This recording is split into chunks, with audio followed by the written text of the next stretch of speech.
Hi everyone. Today I will talk about my favorite topic, money. All but one of the SDGs have to do with money. It is not just that we need more money, but we need a different kind of money. In fact, half of the SDGs have to do with inequality and the other half with unsustainability in the strict sense. And this is what turns people angry today. The great inequality, not just in Chile, but everywhere in the world.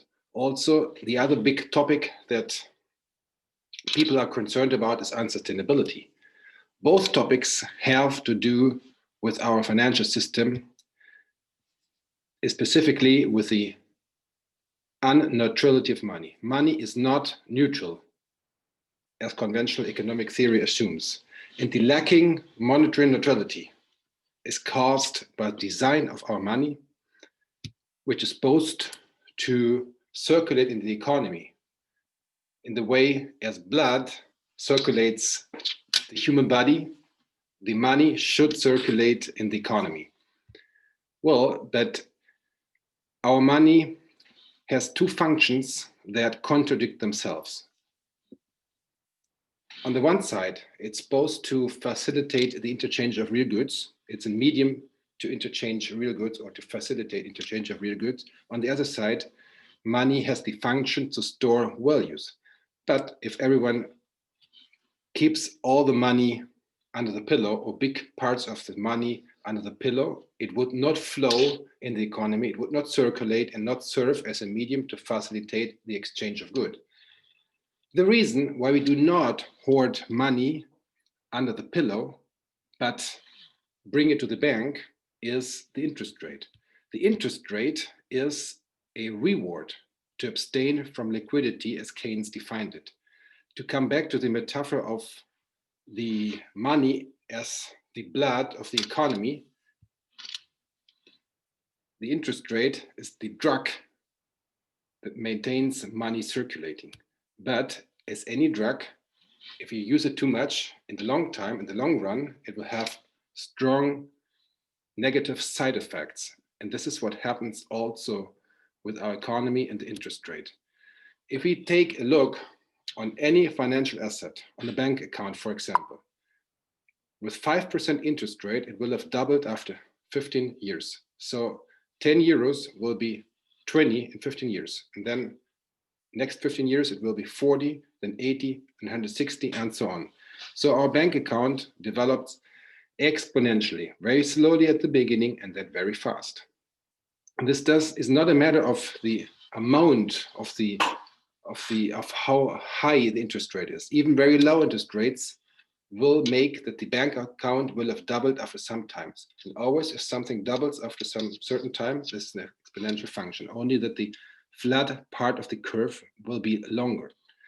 And even if money is withdrawn from our bank account, since it will most probably end up in another bank account in the economy, take the economy as a whole, money supply will develop exponentially. Money supply defined as all banks account taken together.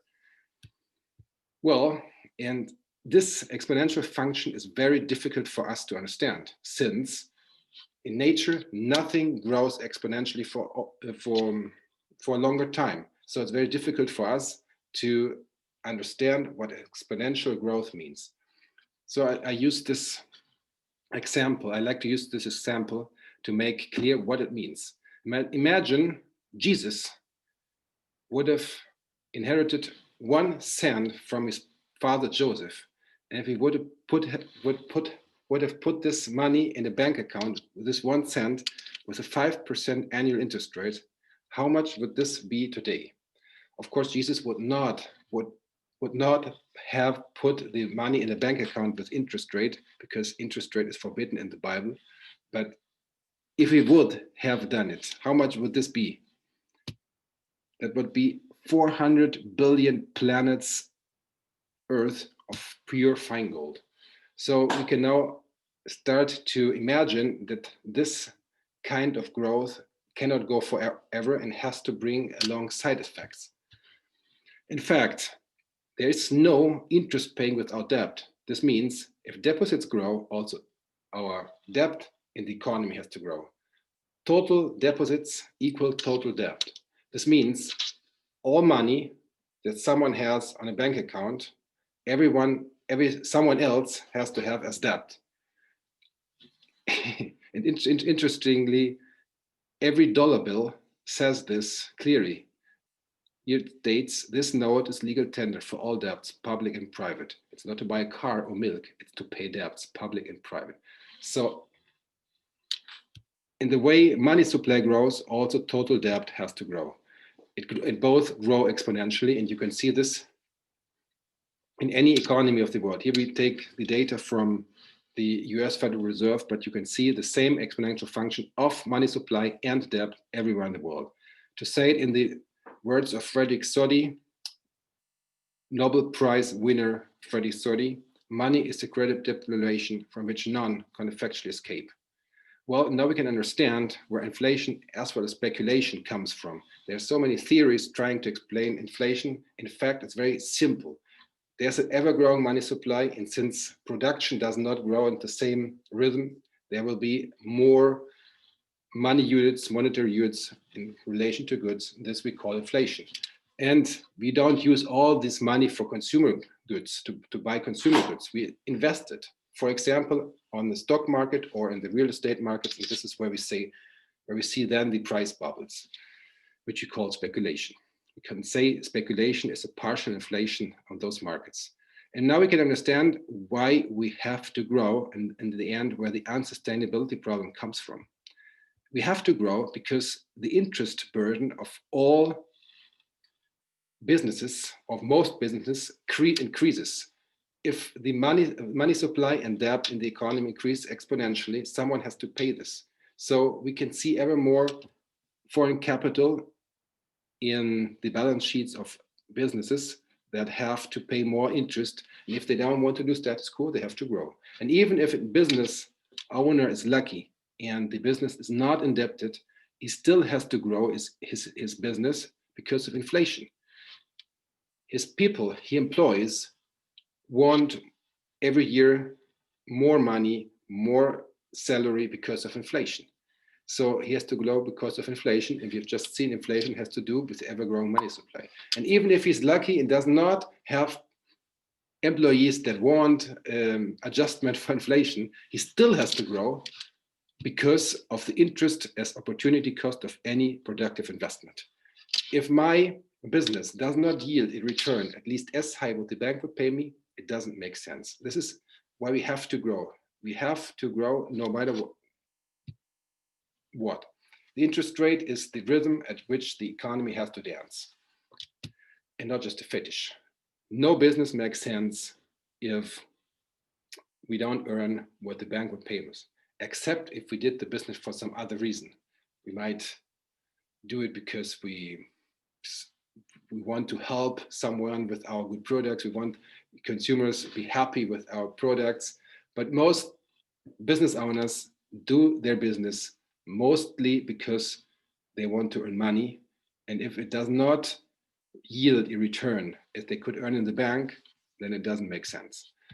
The problem is if we grow and grow and grow, then we will destroy the environment. This is something that even ancient Aristotle pointed out. We cannot grow forever. Nothing physically grows forever.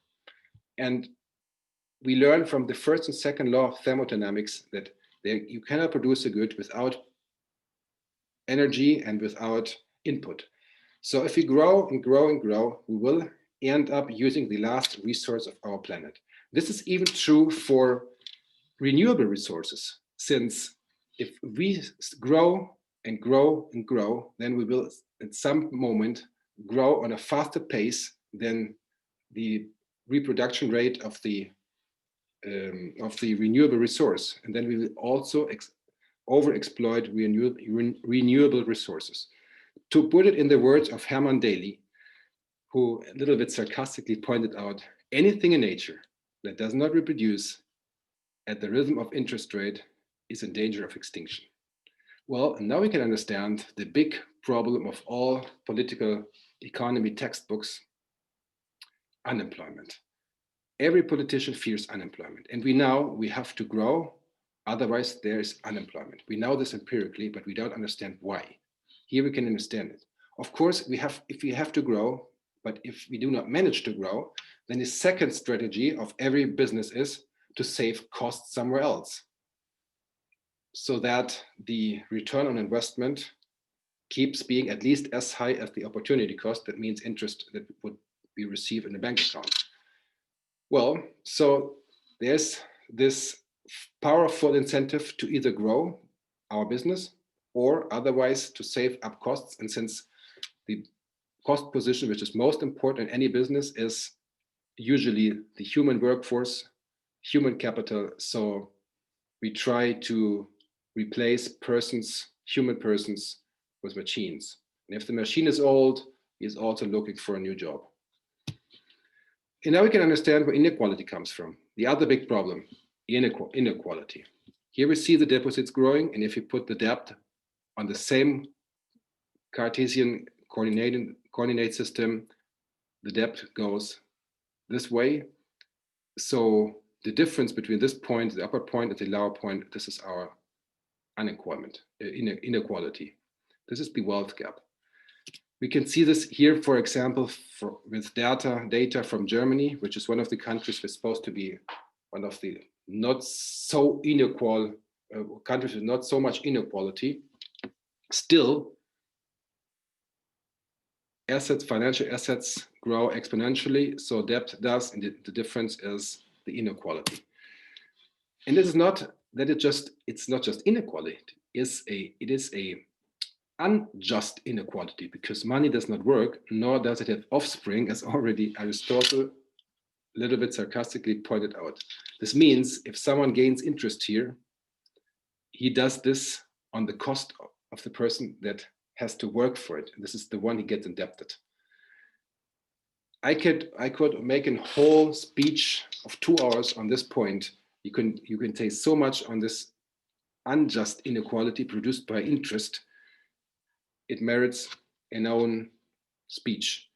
We don't recognize this unjust inequality, that the inequality is unjust, because we take money as capital. We use it as synonymous. And if you believe that money is capital, money is a production factor, a resource, then we cannot understand that there's a difference between charging interest for lending money or producing a real good and selling it with a gain. Well, so how can we get rid of all those problems caused by exponentially growing money and debt, which is caused by interest? So this question asked Silver Gesell 100 years ago, who was an immigrant from Germany to Argentine and has seen in little time, in a relatively short period of time, 2 financial crises, and he understood this has to do with money that does not flow. So where does interest rate come from? It comes from the fact that we can hoard money under the pillow. It comes from the fact that everyone wants to hoard, which is something natural, but in nature, the desire to hoard is kept in check by the perishability of everything. Everything gets old and perishes, so we cannot hoard it for always. But our money is completely unnatural. You can hoard it for indefinitely. So the only reason to hand it out is if I don't want to buy something, is that someone gives me something to lend it out. So the incentive to give money as a credit to someone else is the interest rate. The interest rate exists because money is hoardable. If money would be perishable like real goods, we could not charge interest. So this was the idea of Silver Gesell, to have a bill which works like real goods, which is perishable. So you have to put stamps on it every month of 1% of what the bill is worth, which is almost nothing. It's very little, but it gives an incentive not to hoard the bill too long under the pillow. You have to use the money for investment or for to consume, or to lend it for free, because the one who takes the loan has to put the stamps on it. This way, money would circulate without that a positive interest rate is necessary. And we will avoid all those problems described, and money would still flow. It would flow and serve the economy, it would serve to facilitate the interchange of goods, but it will not produce the problems described.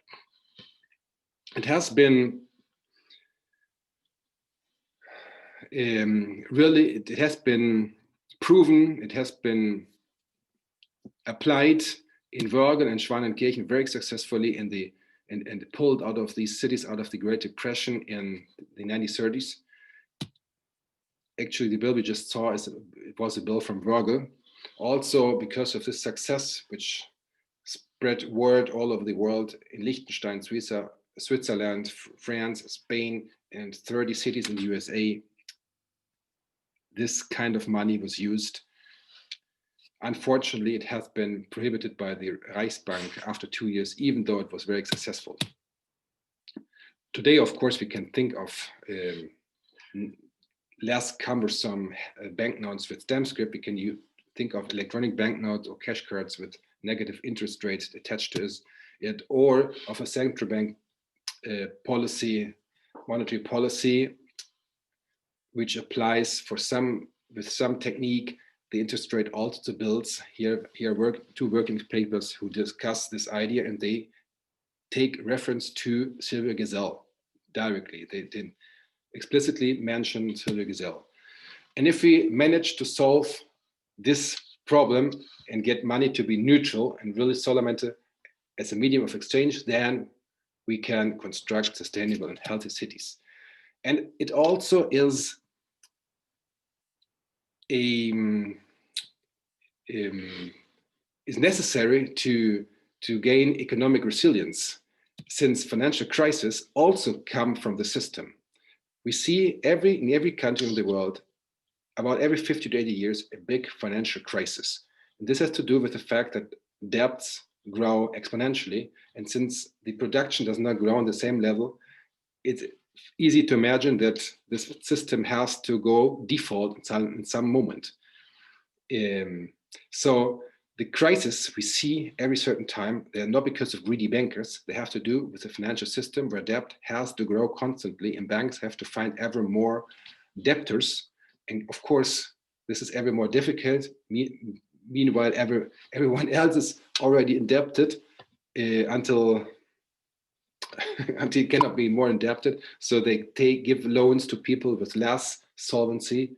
These are so-called subprime loans. This is not because the banks are greedy, it's because they have to sell loans ever more. This causes crisis every certain time. If we had money that flowed without an interest rate, a positive interest rate being necessary, so we would probably avoid all those crises. And in this sense, we were prepared to external shocks like COVID. Now we will probably see very soon a big international financial crisis. Everyone will blame COVID when it, in fact, is not the COVID that causes it, but only triggers a crisis, which would have come also without COVID. So if we had a financial system which really had with really neutral money, then external shocks would affect us really less. And on the other way around, such a money, if we implemented it today, would be a good form to get out of the crisis. Instead of getting ever more indebted to do debt-based expensive fiscal policy, or instead of printing ever more money as the European Central Bank does, they put 1.3 billion euros extra in the next years because of COVID into the liquidity in the market. Here we see the bubble of money printing, of increasing artificially the money base of the European system before COVID. Now they will put another 1.3 billion liquidity bazooka into the markets. All this money will end up stored under the pillow, as we can see here. How you can see here how the cash hoarding has increased in the European Union until now, and now will increase lots more, because we have ever more of this money that does not flow. Instead of printing more money that does not flow, instead of getting adapted and producing also money this way, because money is produced by debt, we should have money that circulates by itself. And then we would not need to print ever more money, and we would not need to indebt our countries. And actually, Irving Fisher and Keynes, the big famous economists of the last century, they discussed the idea of Silvio Gesell as a solution to get out of the Great Depression. Unfortunately, today, almost no one knows this. But for example, some do. For example, Senior Vice President and Economist of the Federal Reserve Bank in St. Louis recently in May wrote an article, Hot Money Credits, and he referred to Silvio Gesell money as a solution to the crisis. Well, and last but not least, I've been asked to pay homage to my dear ex-colleague Manfred Max Neef, who passed away in August last year.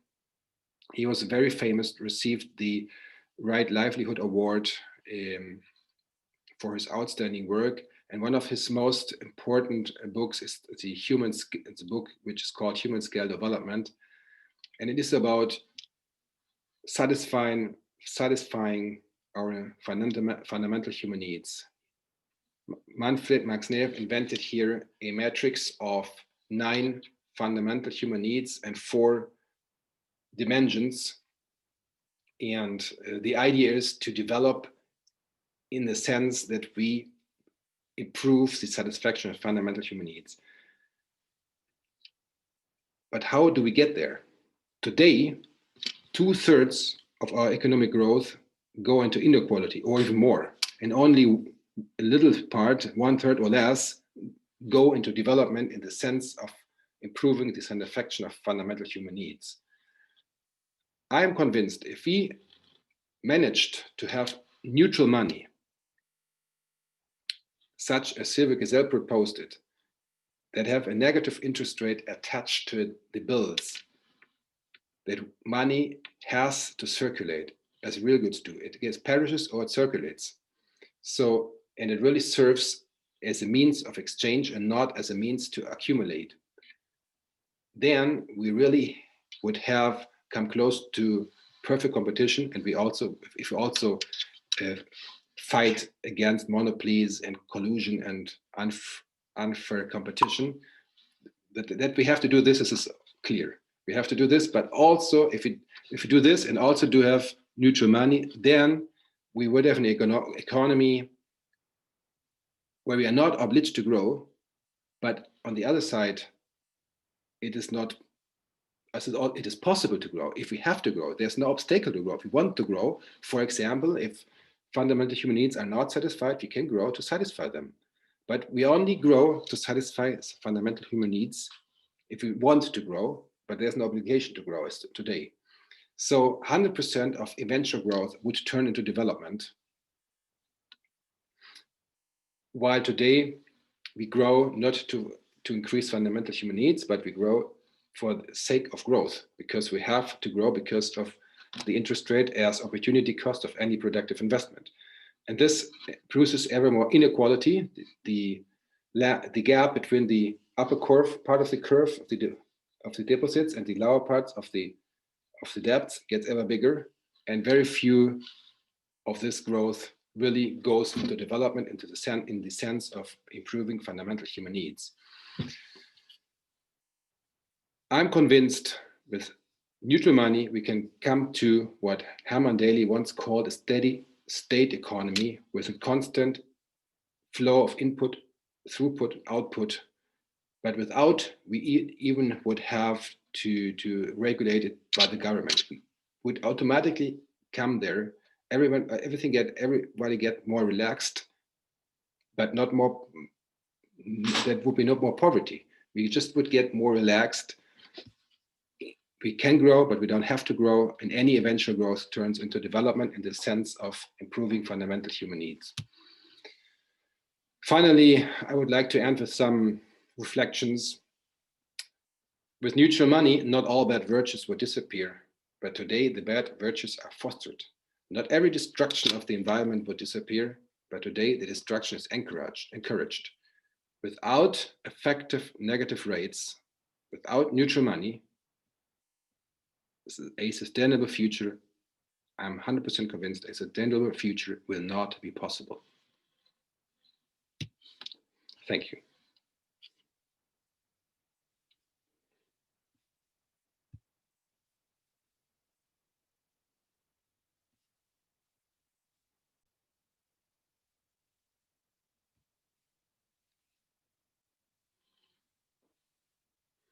Finally, I would like to end with some reflections.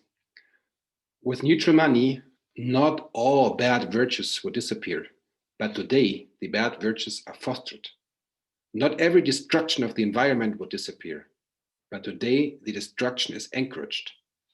Without effective negative rates, without neutral money, a sustainable future will not be possible.